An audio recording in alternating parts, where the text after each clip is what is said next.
It's becoming a familiar scene in Southern California. Chaos erupting at school board meetings like this across the region. They're molesting our kids' minds. Angry parents showing up to protest what they call gender ideology being taught in schools. Part of a nationwide trend of self-identified parents' rights groups protesting curriculum dealing with race and the LGBTQ community. This one in Chino in response to a new policy that would require teachers to report to parents if their child wants to identify as non-binary or transgender. They don't inform parents of what's going on.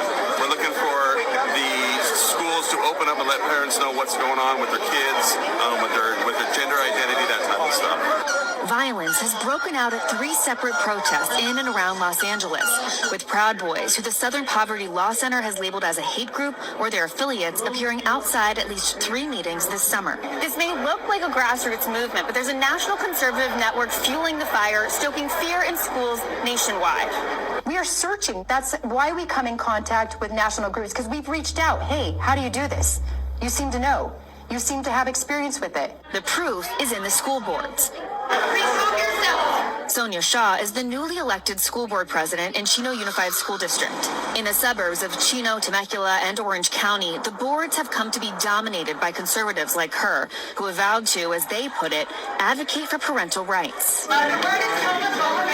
In Temecula, the new school board dropped the K-5 history book over references to gay icon Harvey Milk, the first openly gay man to be elected to public office in California. The board calling him a pedophile, referring to reports that Milk engaged in a relationship with a teenager. I want to talk to the parents in Temecula School District. The decision was reversed after the governor got involved. And in Glendale, violence led to 3 arrests at a recent school board meeting over whether to designate the month of June as Pride Month. Andy Devon's child is a student there. It's like a moral panic starter set. To see these efforts being launched here, to see how they're echoing and being replicated in so many places is extremely disturbing, upsetting, enraging, sad. Shaw was elected with the endorsement of local megachurch pastor Jack Hibbs. Hibbs is affiliated with the conservative group Turning Point USA and often appears with founder Charlie Kirk. He's also a regular on national conservative media and a force in local politics, turning out the vote for conservative candidates and causes. This is a spiritual battle. This is a warfare. This is a rage against breaking up family units. Shaw also signed an online pledge for a group called Moms for Liberty, a national organization that offers model school board resolutions tailored to specific states, with special fill-in-the-blank resolutions for states like California that don't have legislation defining parental rights. Since then, she's introduced a newly passed policy around gender identity. A non-affirming house doesn't mean they're dangerous. Some would say a non-affirming house can actually be more healthy. And one banning any non-government flags from the classroom, like Pride or Black Lives Matter flags. It was causing so much division because they were political agenda flag. These policies come off as anti-LGBTQ. What would you say to that? It's absolutely incorrect. It's absolutely what they're going to try to do to debunk anything that we're doing to fight against Sacramento. That is a war on our children.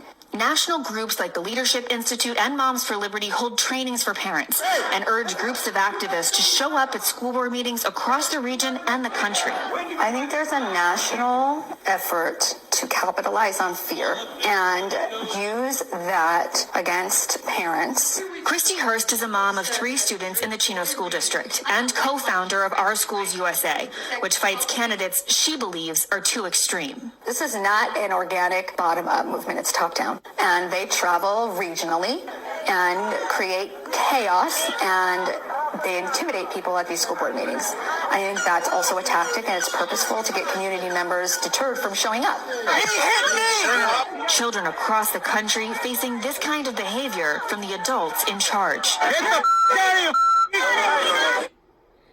I mean, that's the main point right there. Maura Barrett joins us live in studio, but he just said it, like, all that stuff is happening, and meanwhile, kids are just looking and seeing what their parents are doing, what everybody's screaming about.